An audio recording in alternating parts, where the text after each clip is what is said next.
ассалому алайкум бинандагони гиромӣ, нашри муфассали барномаи иттилоотии навид аст ки мустақиман манзуратон менамоем. Дар студия ман Чер Маҳкамов. сафари кории президенти ҷумҳурии Тоҷикистон пешвои миллат муҳтарам Эмомалӣ Раҳмон дар вилояти Суғд идома дорад. Дар рӯзи дуюми сафар сарвари давлат муҳтарам Эмомалӣ Раҳмон дар шаҳри Хуҷанд бо 100 ятими кул аз шаҳру ноҳияҳои вилоят мулоқот намуданд. 30 март президенти ҷумҳурии Тоҷикистон пешвои миллат муҳтарам Эмомалӣ Раҳмон пас аз ифтитоҳи як қатор иншооти гуногун дар шаҳру ноҳияҳои вилояти Суғд дар шаҳри Хуҷанд бо 100 ятими кул аз шаҳру ноҳияҳои вилоят мулоқот намуданд.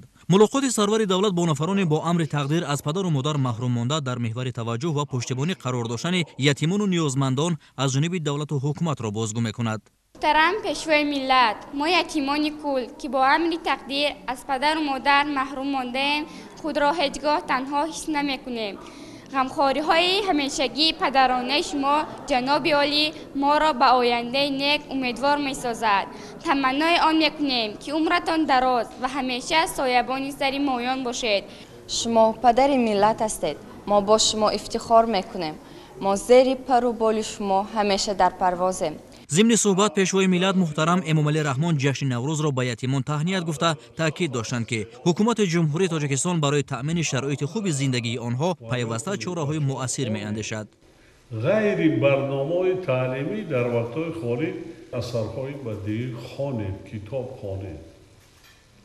хондан шахсро ҷаҳонбинияшро бинияд васеъ мекунад, шӯрнокишро пешрафта мегардонад, аз ғаму андӯҳ берун месозад, суханвар мекунад, дониши мукаммал доштан дар кор. оянда зимоми давлатдорӣ ба дасти шумо меяд. шумо ин ватан ва ин давлати маҳбубро шоҳибӣ карданатон дар кор. шумо ҳифз карданатон дар кор.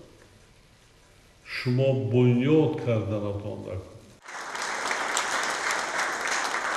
фаъолияти мактаби-интернатҳои ҷумҳуриявӣ барои кӯдакони ятим дар шаҳру ноҳияҳои кишвар ва таъмини шароити мусоиди будубош дар онҳо ба рӯзгори босаодату дастрасии ин қишри ҷомеа ба таҳсилоти босифат мусоидати фаъол менамояд. иброз доштанд пешвои миллат муҳтарам Эмомалӣ Раҳмон. дар ҳамин ҷо ятимон аз дасти пешвои ғамхӯру раъиятпарвар тӯҳфаҳо қабул намуданд. тӯҳфаҳо аз маҷмӯи сару либос, шириниҳо ва маблағҳои пулӣ иборат буд. сарвари давлат муҳтарам Эмомалӣ Раҳмон аз онҳо омӯзиши илму дониш ва касбу ҳунарро ҷиддан тақозо карданд.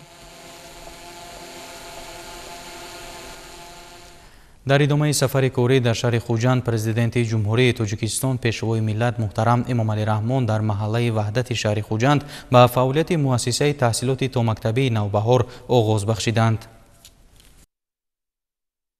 30 март президенти ҷумҳурии Тоҷикистон пешвои миллат муҳтарам Эмомалӣ Раҳмон дар маҳаллаи ваҳдати шаҳри Хуҷанд ба фаъолияти муассисаи таҳсилоти томактабии Навбаҳор оғоз бахшиданд. мавриди зикр аст ки сарвари давлат дар паёми навбатиашон ба Маҷлиси олӣ ба роҳбарони вилояти мухтори Кӯҳистони Бадахшон, вилоятҳои Суғду Хатлон ва шаҳру ноҳияҳои кишвар супорӣ шуданд то дар давоми 5 соли оянда дар ҳар маҳаллае ки зиёда аз 100 оила зиндагӣ мекунанд муассисаҳои томактабӣ бунёд намоянд. дар навбати худ соҳибкорони вилоят баҳри иҷрои ин супориши пешвои миллат ба бунёди кӯдакистонҳо авлавият медиҳанд ки ин корашон дар татбиқи барномаи давлатии рушди таҳсилоти томактабӣ барои солҳои 2020-2025 мусоидат менамояд. баҳри дар амал татбиқ намудани дастуру супоришҳои пешвои муаззами миллат муҳтарам Эмомалӣ Раҳмон ва барномаи такмили таълим ва омӯзиши забонҳои русӣ ва англисӣ ки то давраи 2030 аз ҷониби пешвои муаззами миллат тамдид гардид, мо мураббиён кӯшиш менамоем ки кӯдаконро дар рӯҳии ватандӯстӣ, ватанпарварӣ, хештаншиносӣ ва талаботи замони муосир ҷавобгӯ намоем. дар 10 синфхонаи барҳаво барои ба таҳсил фаро гирифтани то 300 кӯдак шароит фароҳам оварда шудааст. таҳсил бо забонҳои тоҷикӣ, русӣ ва англисӣ сурат гирифта дар ин раванд 35 мураббияи соҳибтахассус ба кор ҷалб гардиданд. пешвои миллат муҳтарам Эмомалӣ Раҳмон ба сифати корҳои бунёдӣ ва шароити таҳсил дар кӯдакистони Навбаҳор баҳои баланд дода, иқдоми соҳибкоронро намунаи саҳмгузорӣ дар ташаккули зеҳну тафаккури насли ояндаи миллат унвон карданд. дар партави сиёсати маорифпарваронии пешвои муаззами миллат муҳтарам Эмомалӣ Раҳмон мо соҳибкорони бурунмарзӣ аз Амрико тасмим гирифтем ки дар зодгоҳамон як кӯдекистони замонавии инноватсионӣ бунёд намоем. Хеле ки ҷаноби олӣ мегӯянд ягон нафар аз берун ватани моя омда обод намекунад.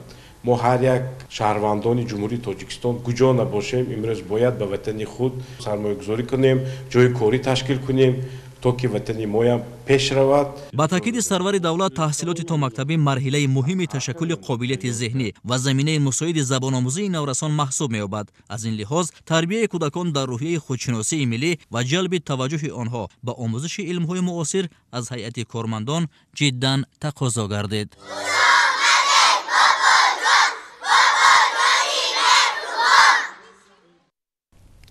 ҳамчунин имрӯз дар доираи тантанаҳои наврӯзи байналмилалӣ дар шаҳри хуҷанд президенти ҷумҳурии Тоҷикистон пешвои миллат муҳтарам Эмомалӣ Раҳмон корхонаи истеҳсоли панелҳои сохтмонии ҷамъияти дорои масъулияти маҳдуди Тоҷ Панелро ифтитоҳ намуданд. 30 март дар доираи тантанаҳои наврӯзи байналмилалӣ дар шаҳри хуҷанд президенти ҷумҳурии Тоҷикистон пешвои миллат муҳтарам Эмомалӣ Раҳмон корхонаи истеҳсоли панелҳои сохтмонии ҷамъияти дорои масъулияти маҳдуди Тоҷ Панелро ифтитоҳ намуданд. корхонаи нави саноатӣ бо саҳми соҳибкор Суҳроб Мирзоаҳмадов бунёд шуда, иқтидори он дар як сол истеҳсоли 15 000 метри мураббаъ панелҳои ороишӣ ва 500 метри мукааб деворҳои байниҳуҷравӣ мебошад. ҳоло дар корхонаи тозабунёд 20 сокини маҳаллӣ бо кор таъмин шуда, оянда бо зиёд шудани ҳаҷми истеҳсол теъдоди ҷойҳои корӣ ба 30 нафар расонда мешавад. мо бисёр хурсанд ҳастем ки имрӯз чунин роҳбари давлат дорем ки барои пешравии саноат талош мекунанд. маҳсулоти асосии истеҳсолоти мо ин панелҳое ки барои беруни бино истифода бурда мешаванд, сифати беҳтарини ба стандартҳои давлатӣ мутобиқро истеҳсол мекунем. таҷҳизотҳои мо муосир буда аз давлатҳои Аврупо ва Хитой оварда шуда. маҳсулоти мо фарқияти онро дорад ки аз ҳозира маҳсулотҳо сабт кардани он хеле сабук аст. он вақти бисёрро талаб намекунанд ва аз ҷиҳати экологӣ тоза ва ба гармии хунукои ҳаво, сардиҳои ҳаво тобовар ҳастанд. мо сипосгузорем ки аз пешвои миллат ки имрӯз корхонаи моро ифтитоҳ карданд. мо хеле хурсанд ҳастем ки имрӯз бисёри ҷавонон омада фаъолият мекунанд, ҳамчун потенсиали кори худро нишон медиҳанд. дар навбати аввал дар ин ҷо барои қонеъ сохтани талаботи бозори дохилӣ ду намуди маҳсулот, панелҳои ороишӣ барои намои берунаи биноҳо ва деворҳои байниҳуҷравӣ бо шаклу андозаҳои гуногун ва сифати баланд омода шуда пешниҳоди харидорон мегардад. корхонаи муосир кушода шуд. мо сокинони шаҳри Хуҷанд бо ҷои кор таъмин гашта миннатдории худро ба пешвои муаззами миллат мерасонем. иттилоъ дода шуд ки семент ва дигар ашёи хоми истифодашаванда дар истеҳсолот ватанӣ аст. пешвои миллат муҳтарам Эмомалӣ Раҳмон зимни суҳбат ба масъулон дастур доданд ки дар раванди саноатикунонӣ бо суръат бояд шумораи чунин корхонаҳо дар кишвар зиёд карда шаванд, зеро ин тадбир воридоти маҳсулоти сохтмониро коҳиш дода барои рушди истеҳсолоти ватанӣ ва муаррифии Тоҷикистон дар хориҷи кишвар мусоидат менамояд. боиси хурсандист ки имрӯз бо ташрифи пешвои миллат президенти кишварамон муҳтарам Эмомалӣ Раҳмон мо як корхонаи саноатиро ифтитоҳ кардем. дар ин ҷо мо ба истеҳсоли панелҳои берунаи ороишӣ ва деворҳои байниҳуҷрагӣ ба роҳ мондаем. ҳамаи таҷҳизотҳои корхона аз ҷумҳурии мардумии Чин буда барои истеҳсолот аз маҳсулоти ватанӣ истифода мебарем. маҳсулоти корхона бо истифода аз дастгоҳу технологияи муосири истеҳсоли ҷумҳурии мардумии Чин истеҳсол шуда ба сифати он кафолат дода мешавад. ҳоло дар шаҳри Хуҷанд ба истиқболи ҷашни 35-солагии истиқлоли давлатӣ тадбирҳои ободонӣ аз ҷумла бунёди иншооти таъиноти гуногун вусъат дорад. аз ин рӯ барои дастгирии истеҳсолкунандагони ватанӣ метавон маҳсулоти корхонаи навбунёдро дар иншооти сохташавандаи ҷашнӣ истифода намуд, зеро дастгирӣ аз маҳсулоти бо сифати ватанӣ ҳавасмандии соҳибкорони истеҳсолиро дучанд мегардонад. иттилоъ дода шуд ки дар соли 2024 бо саҳми соҳибкорону ҷалби сармояи хориҷӣ дар шаҳри Хуҷанд 48 коргоҳу корхонаи нави саноатӣ бо таъсиси зиёда аз 1000 ҷойи кории нав ба истифода дода шуд ва ҳоло корҳои сохтмонӣ дар дигар иншооти соҳа идома дорад. امروز در شهر خوجند پیشوای ملت محترم امامعلی رحمان همچنین کارخانه مشترک استحصال پروفیل های پلاستیکی و آلومینی جمعیت دارای مسئولیت محدود افرنگ پلاستیک را مورد استفاده قرار دادند. در کارخانه مذکور موافق به ذوق خریدار درو تیزه های پلاستیکی در شکل و اندازه های گوناگون آماده کرده می شوند. 30 март дар шаҳри Хуҷанд президенти ҷумҳурии Тоҷикистон пешвои миллат муҳтарам Эмомалӣ Раҳмон ҳамчунин корхонаи муштараки истеҳсоли профилҳои пластикӣ ва алюминии ҷамъияти дорои масъулияти маҳдуди Афранг пластикро мавриди истифода қарор доданд.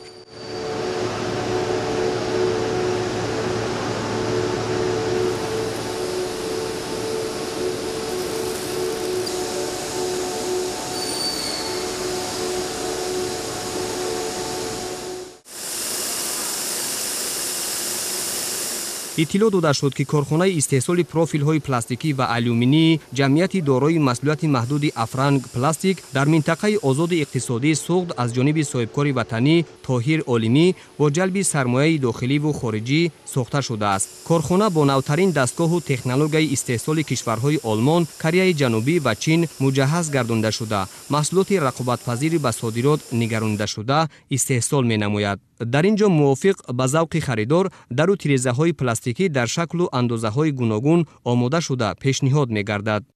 тавре ки асосгузори сулҳу ваҳдати миллӣ пешвои миллат президенти ҷумҳурии Тоҷикистон муҳтарам Эмомалӣ Раҳмон гуфтанд, саноаткунонӣ бо сурати кишвар ҳадафи чоруми миллӣ мебошад ва инчунин давлат ва ҳукумати кишвар таъмин намудани пешрафти соҳаи соҳибкориро яке аз самтҳои муҳими фаъолияти худ медонад.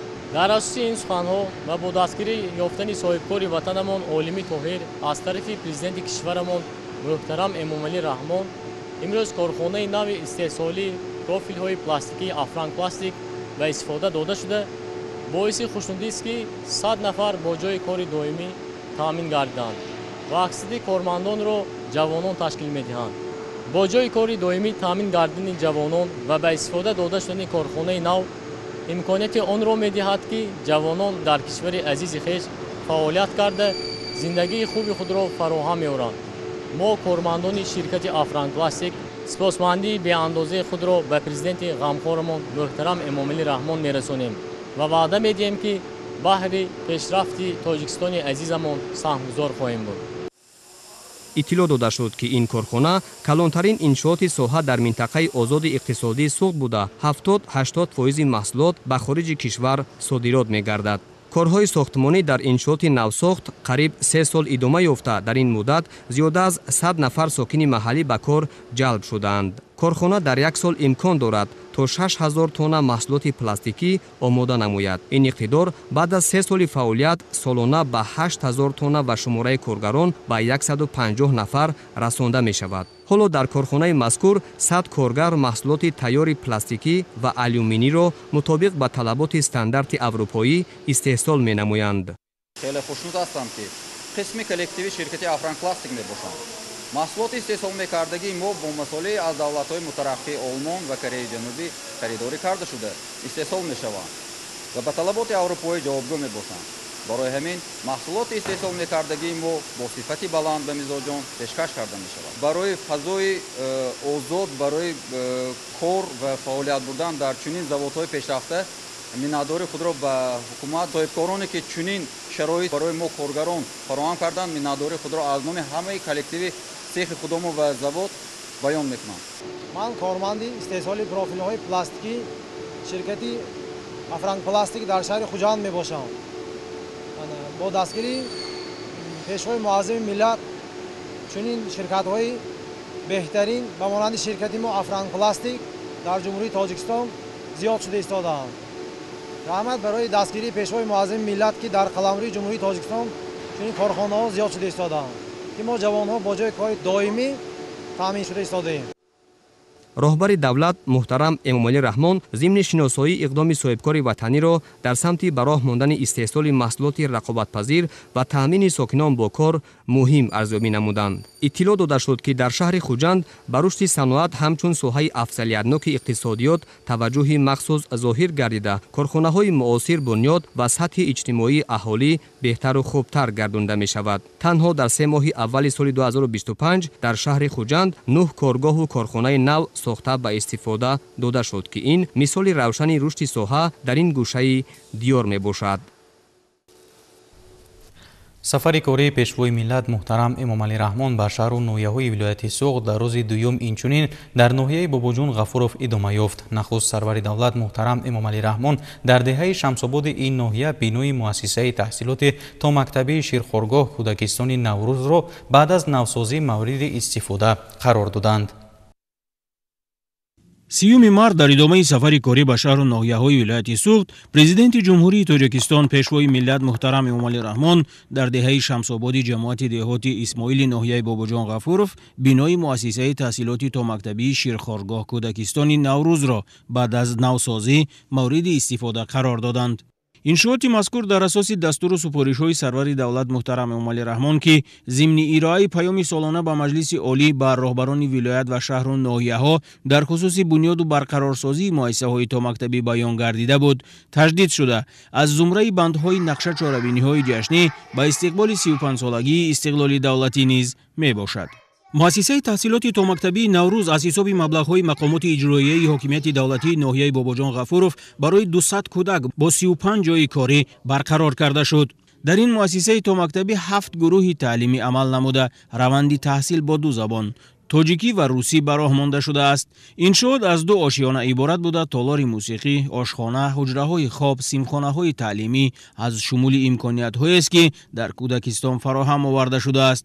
пешвои миллат муҳтарам Эмомалӣ Раҳмон ба корҳои сохтумонӣ баҳои баланд дода ба истифода додани бинои муассисаи таҳсилоти томактабии Наврӯзро тӯҳфаи идона ба ифтихори ҷашни байналмилалии Наврӯз ба кӯдакони деҳа маънидод карданд. боиси саодатмандиву шодмонист ки дар ин айёми баҳориву идона дар ҷамоати деҳоти Исмоил, деҳаи Шамсобод, кӯдакистони хуштарзу замонавӣ қомат афрохта минбаъд дари худро барои тарбиятгирандагон боз менамояд.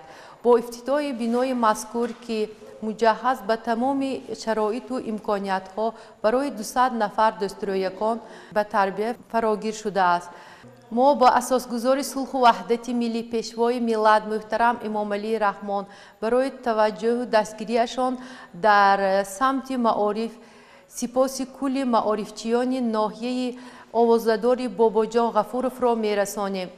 гуфта шуд ки ҳоло фарогирии кӯдакон ба муассисаҳои томактабии ноҳияи Бобоҷон Ғафуров 28.7%-ро ташкил дода дар ноҳия 40 кӯдакистони давлативу хусусӣ амал мекунанд. деҳаи Шамсобод ҳам аз ҷумлаи маҳаллаҳое мебошад ки зичии аҳолӣ дар он ба мушоҳида мерасад. ҳоло дар ин деҳа 4000 нафар зиндагӣ мекунанд ва барои фарзандони бошандагон фаъолияти 3 муассисаи таҳсилоти томактабӣ ба роҳ монда шудааст. дар умум масъалаи бунёд ва барқарорсозии муассисаҳои таҳсилоти томактабӣ дар ноҳияи Бобоҷон Ғафуров ки аз минтақаҳои сернуфузи кишвар мебошад, мавриди таваҷҷӯҳи махсус қарор дошта, дар 5 соли оянда қарор аст дар ноҳия 10 муассисаҳои томактабии нав бунёд карда шаванд. дар меҳвари сиёсати имрӯзаи мо таваҷҷӯҳ ба насли ояндаи миллат бисёр ҳам зиёд шуда истодааст ва аз ин хотир асосгузори сулҳу ваҳдати миллӣ пешвои миллат муҳтарам ҷаноби олӣ Эмомалӣ Раҳмон ба зинаи аввали таҳсил таваҷҷӯҳи зиёде дода истоданд. аз ин хотир мо маорифчиёни ноҳияи Бобоҷон Ғафуров кӯшиш ба харҷ дорем ки фарогирии кӯдакони насли наврасро ба зинаи таҳсили аввал зиёд намоем ва аз ин хотир бо дастгирии мақомоти иҷроии ҳокимияти давлатии ноҳияи Бобоҷон Ғафуров 2 адад муассиса барои 335 нафар тарбиятгирандагон бинои замонавӣ бо шароитҳои муосир муҳайё намуданд ки имрӯз мо метавонем фарогирии кӯдаконро зиёдтар намоем. бояд гуфт ки тарбия ва ба таҳсили хушсифат фаро гирифтани насли наврас аз ҳадафҳои муҳими давлат дониста мешавад ва талошҳо ба он равона шуданд ки кӯдакон дар шароити хуб таҳсил намуда оянда барои пешрафти диёри худ саҳми арзанда гузоранд. ҳамчунин имрӯз сарвари давлат муҳтарам Эмомалӣ Раҳмон дар деҳаи Шамсободи деҳоти Исмоили ноҳияи Бобоҷон Ғафуров маркази саломатиро мавриди истифода қарор дода, табибонро ба хизматрасонии сатҳи баланд ба мардум ва муомиlavу муносибати хуб ба беморон ҳидоят намуданд. 30 март президенти ҷумҳурии Тоҷикистон пешвои миллат муҳтарам Эмомалӣ Раҳмон در دایره سفر کاری در شهر و ناحیه‌های ولایت سوغد در دهه شمس‌آباد دهات اسماعیلی ناحیه باباجان غفوروف مرکز سلامتی را مورد استفاده قرار دادند. به سرور دولت محترم امام علی رحمان اطلاع داده شد که بنگاه طبی در یک جای ناآباد دهه با مبلغ‌گذاری مقامات اجرایی محلی حاکمیت دولتی ناحیه باباجان غفوروف و اشتراک فعال ساکنان بنیاد کرده شد. بعد از جانب پرزیدنت کشور محترم امام علی رحمان افتتاح گردیدن انشاءات ساحه تندرستی در اینجا 15 نفر صاحب کار دائمی گشتند. امروز در یکی از دهه‌های جماعت اسماعیل یعنی دهه شمس‌آباد این بنا یعنی بنگاه طبی زمانوی شده افتتاح گردید که برای مردم خیلی ضروریت داشت. بیواسطه با دستگیری و توجه پیشوای معظم ملت اساسگذار صلح و وحدت ملی جناب عالی محترم امام علی رحمان در دهه‌های دوردست تشکیل کردن نقطه‌های تولد، تحلیلگاه، استوماتولوژی به حد ضروریت داشت افتتاح گردید که برای مردم خیلی برای تشخیص و طبابت آنها به شهر گلستان یا شهر خوجند می رفتند. امروز می توانند در اینجا تمام همین تشخیص و طبابت خود را در همین دهه گذارند. ما از این غمخواری های پیشوای معظم ملت محترم امام علی رحمان دوچند یعنی کوشش و غیرت نموده برای خلق عزیز خودمان خدمت رسانی طبی خود را می رسونیم. مرکز سلامتی از 7 حجره و قبولگاه عبارت بوده. در آن شعبه های تولد، ختنه، طبابت دندان، تحلیلگاه، سوزنگذرانی و حجره دکتر طب اولیوی موجود است. طور اطلاع داده شد مرکز سلامتی در مساحت نزدیک 1 هکتار بنیاد گردیده به 4500 نفر ساکن دهه شمس‌آباد خدمت معاصری طبی میرساند. قبلا ساکنان دهه به شهر و ناحیه‌های دوردست ولایت رفته از تشخیص گذشته و طبابت میگرفتند. اکنون با شرافت دستگیری پیشوای ملت محترم امام علی رحمان این مشکلات آنها حل خود را پیدا کرد. ما هم خیلی خرسند همین جشن‌ها که همینجا چندین سال است کردستان نبود، همین خیلی مرکز سلامتی نبود. اصلا من ما ناحیه‌های دوردست دورتر نمیبریم. ما هم جناب عالی خرسند که من همین خیلی دستگیری که همین جای کشاده ما رسا خرسند می نداری خداموی بیامونی.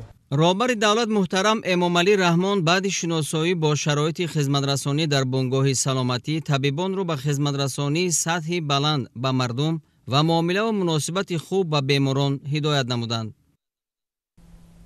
پرزیدنت جمهوری تاجیکستان محترم امام علی رحمان در ناحیه باباجان غفوروف کارخانه پرنده پروری کمپلکس اگروصنعتی جمعیت دارای مسئولیت محدود سخاوت را که اقتدارش پرورش 80,000 سر مرغ تخمده می باشد افتتاح کردند.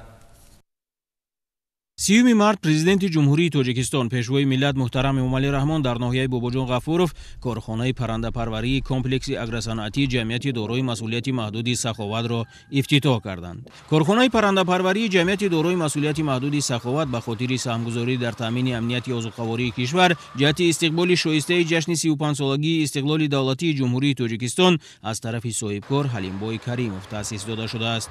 اقتدار کارخانه مذکور پرورش 80,000 سر مرغ تخمده بوده در یک شبانه روز در آن 65,000 دانه تخم استحصال می شود.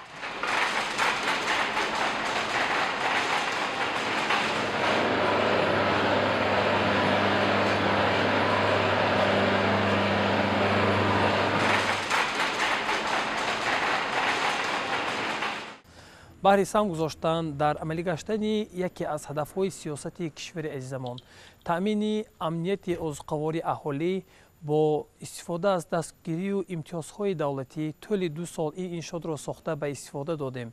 با عملی گشتن برنامه‌های دولتی، دستگیری‌های حکومت، شخصا هدایت‌های پدرانه راهنمای ملت، اساسگذار صلح و وحدت ملی پرزیدنت جمهوری تاجیکستان محترم امام علی رحمان ما به نتیجه‌های نظررس نائل گشتیم. عین حال در فرم ما 80,000 سر مرغ تخمده و 100 سر مال کلان شیرده پرورش می‌یابند و 40 نفر اهالی محلی با جای کاری دائمی و شرایط خوب تامین می‌باشند و در آینده وعده می‌دهیم که در رشد و نموی کشور عزیزمان و تامین امنیت آذوقه‌واری کشور سهم ارزنده خود را گذاریم.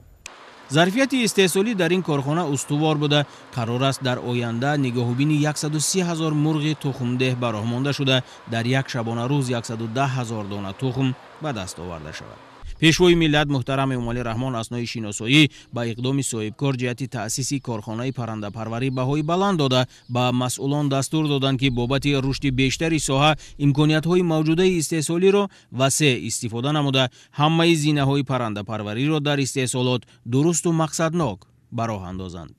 масоати корхонаи паррандапарварии ҷамъияти дорои масъулияти маҳдуди саховат 1 гектар заминро ташкил дода дар он фаъолияти 3 мурғхона ва 1 коргоҳи чӯҷабарорӣ ба роҳ монда шудааст.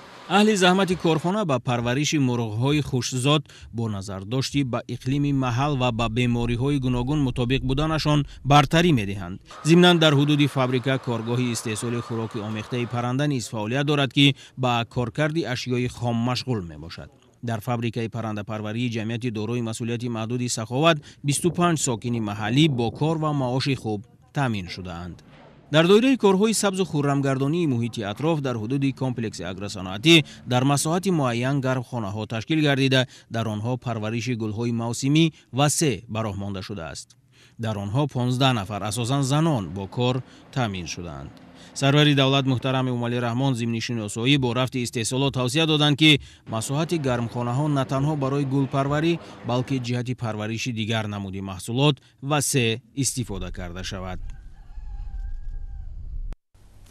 дар идомаи сафари кории пешвои миллат муҳтарам эмомалӣ раҳмон дар ноҳияи бобоҷон ғафуров бо фаъолияти фермаи парвариши чорвои зотии ҷамъияти дорои масъулияти маҳдуди саховат ки дар он 100 сар гови зотҳои сементал ва голштейн нигоҳбин карда мешавад шинос шуданд. 30 март дар идомаи сафари кории президенти ҷумҳурии тоҷикистон пешвои миллат муҳтарам эмомалӣ раҳмон дар ноҳияи бобоҷон ғафуров бо фаъолияти фермаи парвариши чорвои зотии ҷамъияти дорои масъулияти маҳдуди саховат шинос шуданд. фермаи парвариши чорвои зотӣ аз ҷониби соҳибкор ҳалимбой каримов таъсис дода шуда мақсад аз он нигоҳубини навъҳои хушкзоту сермаҳсули чорвои калони шохдор мебошад. иттилоъ дода шуд ки дар ферма 100 сар гови зотҳои сементал ва голштейн нигоҳубин карда мешавад. фермаи ширӣ дар масоҳати 3 гектар бунёд шуда дар он 15 сокини маҳаллӣ бо кор таъмин шудаанд. аз чорвои калони ширдеҳ ки теъдодаш ба 50 сар мерасад ҳар шабонарӯз бештар аз 1 тонна шир гирифта мешавад. дар як вақт мо дар ин ферма 50 сар гов ҷӯшида истодаем ки ҳисоби миёна 22 литри дар як шабонарӯз шир гирифта истодаем. нисбати говҳое ки ҷойдорӣ мегӯянд инҳо зотӣ мебошанд аз ҳисоби ҳамин сал сермасрафтар аммо ҳосилнокӣ баланд, сифати ширашон баланд, наслдиҳашон баландтар мебошад ки барои мусоидати рушди чорва хеле мувофиқ мебошад ва дар охир ҳосилнокиш зиёд аст. нисбат ба молҳои ҷойдорӣ, молҳое ки хушкзот мебошанд нигоҳубинишон мушкил бошад ҳам лекин ҳосилнокиашон бисёр аст. аз ҳар як сар гов аз 20 литр то рекордиаш 40 литр шир гирифта мешавад. ҳар аз 100 сар 85 сар гӯем ки гӯсола гирифта мешавад ҳар сол ки ин беҳтарин нишондиҳандаҳо мебошад. президенти ҷумҳурии тоҷикистон муҳтарам эмомалӣ раҳмон бо ишора ба имкониятҳои фаровони минтақа дастур доданд ки теъдоди чорвои зотӣ дар ҳудуди комплекси агросаноатӣ зиёд ва роҳу василаҳои таъмини афзоиши истеҳсоли хӯроки омехтаи чорво пайдо карда шавад. нигоҳубини чорво дар ин ферма ки дар муддати кӯтоҳ ташкил гардидааст тариқи замонавӣ ба роҳ монда шуда технологияи муосир аз давлатҳои хориҷӣ харидорӣ ва насбу васл шудааст. наслгирӣ дар мавсими ҷорӣ хуб буда аҳли заҳмат барои парвариши чорвои навзод ҳамаи имкониятҳоро мақсаднок истифода карда нигоҳубини гусолаҳоро тибқи технология ва меъёрҳои муосири чорводорӣ ба роҳ мондаанд. фермаи мазкур дар асоси барномаҳои давлатӣ ва дастуру супоришҳои роҳбарияти олии кишвар бо мақсади саҳмгузорӣ дар амалисозии стратегияи давлатии таъмини амнияти озуқаворӣ, хушкзоткунии чорво ва воридоту ба иқлими минтақа мувофиқ сохтани зотҳои сермаҳсул таъсис дода шудааст. сарвари давлати тоҷикистон муҳтарам эмомалӣ раҳмон ҳангоми суҳбат бо хоҷагидорон таъкид карданд ки дар шароити имрӯза танҳо парвариши чорвои зотӣ имкон фароҳам меорад ки бозори истеъмолӣ бо гӯшту шири босифати аз лиҳози экологӣ тоза таъмин бошад. таъкид гардид ки тибқи супориши ҳукумати ҷумҳурии тоҷикистон рушди бахши чорводорӣ, омӯзиши таҷрибаи муосир дар ин самт, баландбардоштани нишондиҳандаҳои истеҳсолӣ, аз ҷумла беҳтарсозии зоти чорво ва афзоиш додани маҳсулнокӣ, беҳсозии фаъолияти нуқтаҳои бордоркунии сунъӣ, пешгирии коҳишёбии саршумори чорвои зотӣ ва дигар масъалаҳои вобаста ба таъмини пешрафти ин бахши соҳаи кишоварзӣ бояд васеъ ба роҳ монда шавад. роҳбарияти комплекси агросаноатӣ ба пешвои миллат иттилоъ доданд ки ояндаи наздик теъдоди говҳои ҷӯшод дар ҳамин ферма то ба 400 сар расонида мешавад. барои таъмини ин нишондод ҳамаи имкониятҳо фароҳам оварда шудааст. зимни шиносоӣ бо фаъолияти фермаи парвариши чорвои зотии ҷамъияти дорои масъулияти маҳдуди саховат, роҳбари давлати Тоҷикистон муҳтарам Эмомалӣ Раҳмон зикр доштанд ки чорводорӣ аз самтҳои сердаромади соҳаи кишоварзӣ ба ҳисоб рафта, аҳолии кишварро бо гӯшту шир ва корхонаҳои саноатиро бо ашёи хом таъмин менамояд.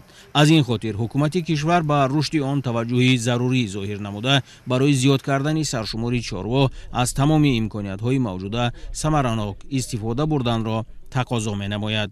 зимнан хоҷагидоронро зарур аст ки аз имтиёзу дастгириҳои давлатӣ самаранок истифода карда рушди ин соҳаи сердаромадро таъмин созанд.